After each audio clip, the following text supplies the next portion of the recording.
Hey there, this is Robert Hawking. I'm the host of The Creators. You know, it's tough being a farmer.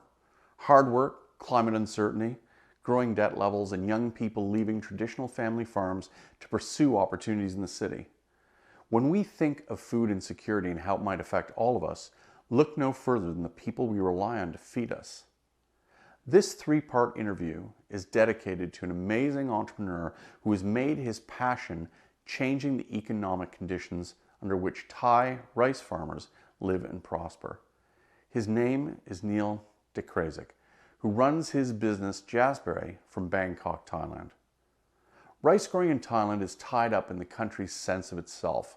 60% of Thailand's 13 million farmers grow rice, and 40% of the population works in agricultural-related jobs. In fact, half the country's arable land is given over to rice production. And all of this is paid off. Thailand has been the world's leading rice exporter since 1983, and the crop accounts for $6 billion in annual sales. But despite how important this crop is in the Thai economy, there's a saying amongst farmers that if I'm reincarnated 10 times, I don't want another life as a farmer. Backbreaking and muddy rice farming in Thailand has long been the domain of young, able-bodied workers who could handle the physically demanding work under the intense climate of Thailand. But today, rice farming is suddenly the preserve of the old. According to the Bangkok Post, more than 50% of farmers are over 40 and only 12% are younger than 25. And worse still, 40% of farming families live below the poverty line, earning less than $2 a day. Coming from a wealthy family, Neil walked away from a job in finance to dedicate himself to helping farmers increase their income. In this first part of our interview, we hear about Neil's origin story, the decisions that led him to leave an easier life for one of service, and how a move to business school completely changed his trajectory. Neil's story is inspiring and shows how anyone, including you, can change the world we live in. I hope you get value from this part of our interview. I'm so pleased to welcome an amazing, accomplished business person that I had the pleasure of meeting 4 years ago now at Oxford University as a finalist in the Chivas Social Venture competition. And the thing that struck me about my guest today, Neil, was first of all the origin of his business and how transformative his business has become. And I am so pleased to hear from you 4 years later to tell us that story again and to also tell us about how much progress you've made. So I just like to thank you, Neil, for joining us. And maybe you can start by telling us first of all about your business. Like what does your business do? What's it called? And of course, what is its full scope? Thank you, Robert. As I'm thinking about what to say about what I do, it's getting more difficult. Almost 10 years now that I started on this journey. I really started with a very simple idea, which was to eliminate farmers' poverty, to start a business with the main purpose of taking farmers out of poverty through creating innovative, delicious, and healthy organic products for the global consumers. So that was the original concept of why I started Jasberry, which is now a social enterprise, and we are actually the only certified B Corp company in Thailand. So at the very core of why we exist, I came to discover that there's more than one reason. One of the reasons why we exist is to really support over 500 million small-scale holder farmers in the world, living less than $2 a day. That is really to create transformative, nutritious product for everyday life. In particularly the area I work in, which is rice, is a staple food where more than 3.5 billion people eat rice on a daily basis. Really basically provides zero nutrition, also causes a lot of health problems like diabetes. So actually for us, it became increasingly more important to look at people's diet on a daily basis. So can you tell us a little bit about your background? You mentioned that you're originally from Thailand, but tell us about how did this journey start for you? Like, what was your family background? Where did you come from? And did you believe that one day you'd be in a business like this? Like, where did it all start? Yeah, like I think it started. I was born here in Thailand, and I'm a Thai national. At the age of 14, I moved to Australia. Not speaking much English at all. Going to a foreign country where I was the only Asian student in a school, 1,000 boys. It was an all boys school, and as you can imagine, it was 1997. Racism was not, let's say, a big deal back then. And so I was in a boarding school where I looked different from everyone else. I could not speak English much. So I really, that started for me to battle. I had to battle, to work hard, to find myself more, to find how I could stand out and how I could be successful. So I think that experience of being in Australia, and also I spent most of my time in Australia in the countryside. So I was in a farm where there was only animals, and grew up in that environment where the nature was something that was a huge part of my life. But actually, there is a story to say about this, which is that when I was a young kid, I had a hero, and I'm sure most kids have their hero growing up, and most of my hero was people like Martin Luther King Jr., Nelson Mandela. So these were people that I listened to their public speaking, I listened to I read about their life, and I was fascinated by how purpose was such a central theme in their life journey. But there was one gentleman in particular that was my hero, and his name was Sut Nakasatian. He was a Thai environmentalist who got a scholarship. He came from a very poor farming background. He got a scholarship to study in England, in London, national scholarship. He came back and he chose to work in the environment department for the Thai government. And his job was to prevent illegal logging. So back then we had a lot of rainforest, and his job was really to protect the wildlife and the forest. As a result of his work, a lot of people, businesses that were profiting from illegal logging and extracting resources from the forest became very upset, and they killed one of his team members who he worked with, and threatened to kill his family. So one night, this gentleman, he wrote a letter in his little hut in the forest, and he got a gun and shot himself in the head, at the age of 40 years old. So this letter started the largest environmental movement in Thai history. And this forest is right now the largest rainforest in Southeast Asia. So his life and his death ultimately transformed this country and saved millions of wildlife and so forth. So he was my hero growing up. So I really had a strong burning question and passion to find something that would mean to my life as much as it did for his life. Because I just said, hey, if you are willing to die for something that you do, wow, you must love it a lot. And being, I guess. Sorry, Neil, can I just interrupt you?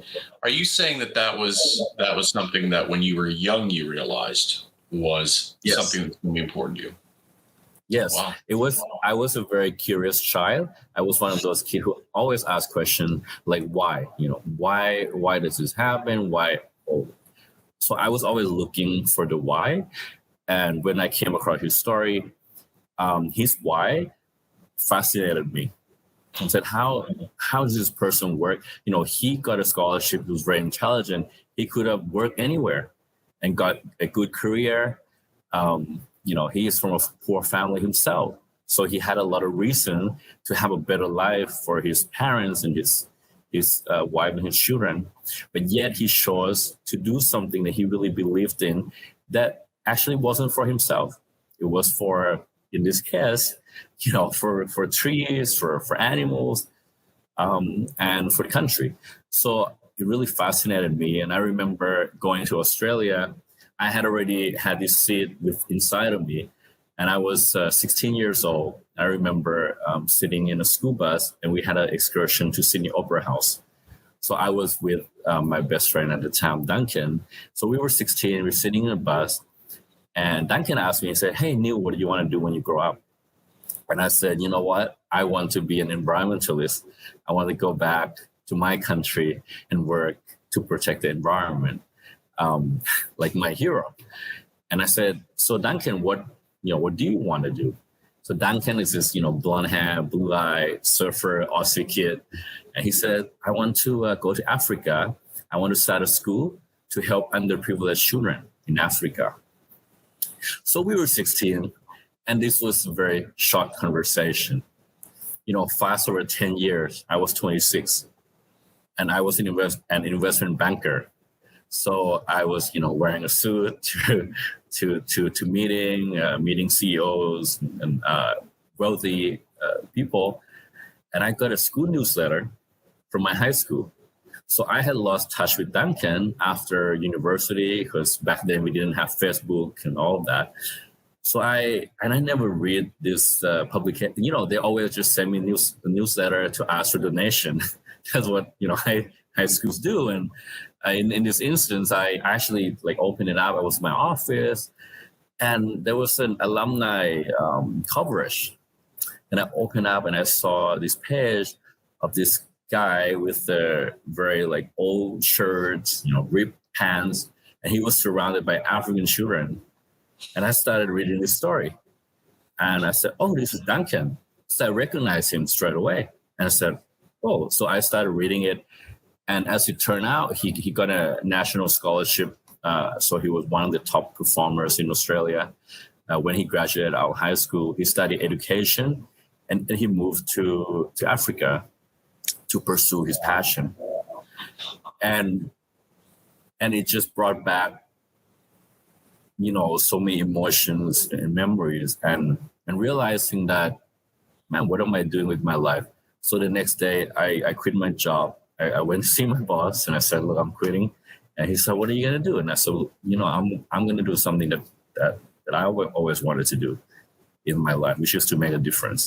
So, he thought I was crazy. My father thought I was crazy because my father is one of those, rag to riches story.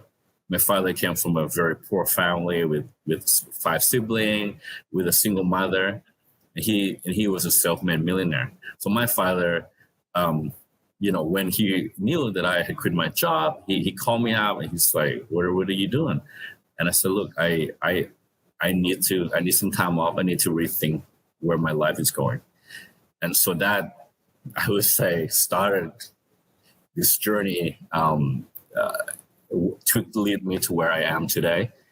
So I have to thank Duncan. I talk a lot about Duncan in all my interviews. I haven't seen him yet. He's not on Facebook. So, it'll be interesting. But one day I will find him and I will thank him. That is incredible. First of all, that is a brilliant story. When I was 16, I was mainly focused on trying to get fake IDs so I could go into bars and drink underage. Interesting, the different trajectories that you and Duncan were on compared to what I was focusing my attention on. But so remarkable. So how long after you read about Duncan in that newsletter did you actually take the step to do something with this business? Yeah, well, I quit my job the next day, so you could say it took less than 24 hours to take it. You literally quit the next day. That's incredible. I quit the next day, and so it took less than 24 hours to do. Actually, I knew it straight away already when I read the article. I just needed a day to stuff and get stuff organized. So this is, first of all, incredible. Well done, you. Just very quickly, how long did it take your father to come around to your way of thinking? I would say about 5 years. Did he actually ever formally come forward and said, "Okay, I get now why you did this"? Yeah, I've been doing this for 10 years and there's so many incredible stories. But for my father, it's a pretty incredible story because I started Jasberry 3 years after that moment, because I started exploring a lot of this social business idea. and a lot of them hit the wall. I couldn't do this because of the government. Because in Thailand, we have a military government. It's quite corrupted. So a lot of the thing you're trying to do, you run into politicians. You run into people who are very powerful, who do not want to see improvement in those areas, because that's like giving power back to the people. It's much better to rule a country where people remain poor and illiterate. It's a lot easier than to rule a country where people are educated and have freedom of speech. So yes, unfortunately, as I'm sitting here, the military still rules Thailand after the coup d'etat 7 years ago. Right. And so a lot of these ideas were really difficult to get off the ground, because it would be like going against the system. So I had to go to business school to kind of, really spend more time about it. And of course, I met my co-founder there. But actually, I do want to interject quickly with my father. When I first started it, when I quit my job, he called me up, and I was in backpacking in Vietnam at the time, writing ideas down. And he said, look, since you don't have a job right now, why don't you go to a business school? And I thought, oh, okay. So I said, okay, I never follow my dad's advice ever, right? I was quite a rebellious child. So like for once in my life, this sounds like a good idea. And my father was like, you've been away from Thailand for so long, you have no friends. Why don't you go make some friends here in Thailand? Okay, I go to the business school, I make some friends. Fine, I'm still thinking about a business idea anyway. But I remember when I first launched Jasberry, we had a launch party, like the Jasberry rice, which is this new variety of ultra nutritious rice. So we launched this product, and I organized like this little event to thank people that have supported us. So that had been a big journey. So it was 5 years since when I quit my job, and I remember I invited my parents, of course. So my father turned up to this soft, product launch event. He walks into the room, and he saw the deputy prime minister, and who is also the minister of finance. He's the second most powerful person in the country. And the minister, the deputy prime minister, walked straight up to my father, and he said, "Sawasdee krap," which is how we greet. You must be so proud of your son. Put his hand on my dad's shoulder. My dad was like, what did my son do? And then he turned around and he saw, a billionaire who was the richest person in the country. He's worth about $60 billion. He's there. And he walks up to my father and he said, wow, you should be so proud of your son. So my father was shocked. He said, what? I thought you were doing this social business. You're trying to help farmers. You have no future. You're not making any money. Why are all these people turning up? And I said, Dad, for the last 2 years, these people I have come across these people, and they've supported me in some ways. Maybe just buying the rice, giving me a mentorship or advice. And after that day, he never asked me again, like about why I'm doing this. So I guess from my father, having a lot of successful people in one room who congratulated him on my whatever accomplishment I had was good enough for him to be like, after that, he was like, man, this is my son, That's amazing. But actually, yeah. I was going to say that alone is a brilliant story. So Jasberry is this, as you say, Jasberry today is this kind of super nutritious rice. But I know that the business is more than that, and I don't want to get into that. But I'd love for you to describe how business school led you to identify Jasberry as the ultimate opportunity. Yeah, I think the business school, what it gave me, for one thing, was a team. Because I think like when you want to start a company and people have these ideas, you can't do it by yourself, right? You need a team. So you need co-founders, technically you could do it by yourself, but I think that's extremely difficult. And I think if you're going back into the history of any successful company, you have at least 2 co-founders. And whether it's Right. Steve Jobs and Steve Wozniak, and he was the guy who built the computer. So Steve Jobs couldn't have done what he did without the guy who actually built Apple. So Right.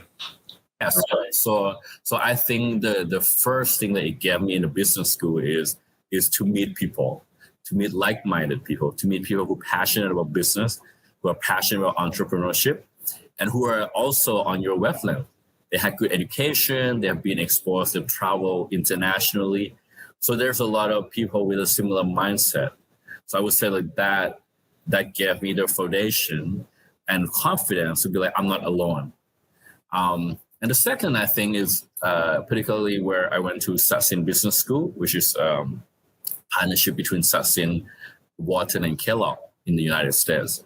So I had a lot of really great professors who were very entrepreneurial. So they gave me a lot of understanding on entrepreneurial finance and really just to push us to think about what we can do in the world. To work for Nestle and Unilever of the world. There's nothing wrong with that. But they really said, okay, what is it that inspire you, that makes you, wake up every day? So I had a lot of this amazing professor who really inspired me. But this idea, the other thing was we had a lot of business plan competition at the MBA level. So, they asked students to write business plans, submit them, pitch, and all of this. So for me, I thought, wow, this is a great opportunity because I have, if I have a real business plan, if I think about all the aspect of business, then I get judges and mentor who then look at my plan. It's going to help shape and polish my idea.